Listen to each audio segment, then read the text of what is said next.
पहले तो उसने जो एलिगेशन लगाई है वो 18 अक्टूबर 2020 की एलिगेशन है जी। 3-4 साल से क्या वो सो रही थी?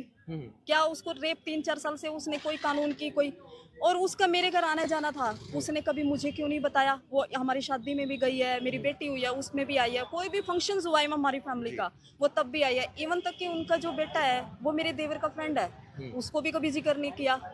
तो वो 3 साल कहाँ थी? तो यहीं से आप लगा लो। क्या आप इस बात की पुष्टि कर सकते हैं कि वो जिस महिला ने आरोप लगाए हैं वो कब से उनके साथ काम कर रही थी? क्या कुछ अभी तक इसकी पुष्टि देखो, यहाँ आते ही हम इकट्ठे हुए थे, वैसे नवीन के घर पे आना जाना रहता है और उसका नवीन की घरवाली, आप इनसे पूछ लो, वो उनका फैमिली रिलेशन है, घर आना जाना है। नहीं काम नहीं करती वो, पहले भी क्लियर है। और उम्र में से 15 साल बड़ी है, ठीक है। उसके 2 बच्चे हैं, 24 साल के, एक लड़का और एक लड़की। उसका हमारी फैमिली में आना जाना था, वो 2020 से हमारे कांटेक्ट में थे। इवन तक कि मेरी बेटी का बर्थडे हो, उनकी सिस्टर की मैरिज हो, वो सब में आई है।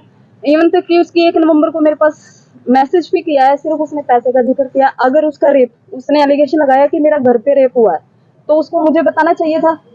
उसकी फोटोग्राफ्स हैं, उसकी सब कुछ है मेरे पास, वो मेरे घर रेगुलर आ रही है। 1 नवंबर को भी मेरी उससे बात हो रही है, हर कोई जिक्र आता है पैसे का। और 1 सितंबर को मैंने उसके पैसे भिजवा दिए थे, 12.5 लाख।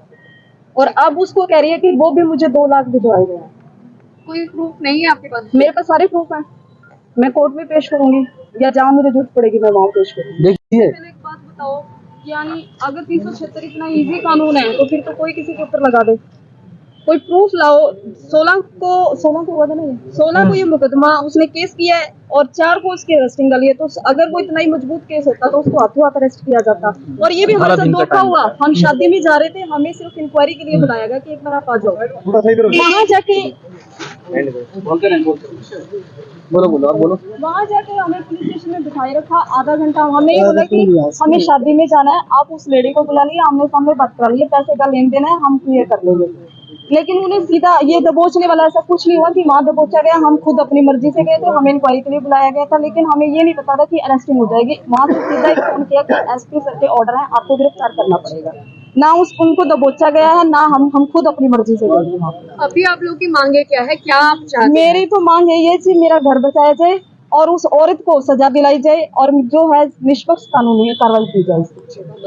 आपका आगे का स्टेप क्या रहेगा? हम तो यही जीवन आपसे मिले हैं, हमें कानून पर पूरा विश्वास है, हमारे साथ न्याय होगा बस।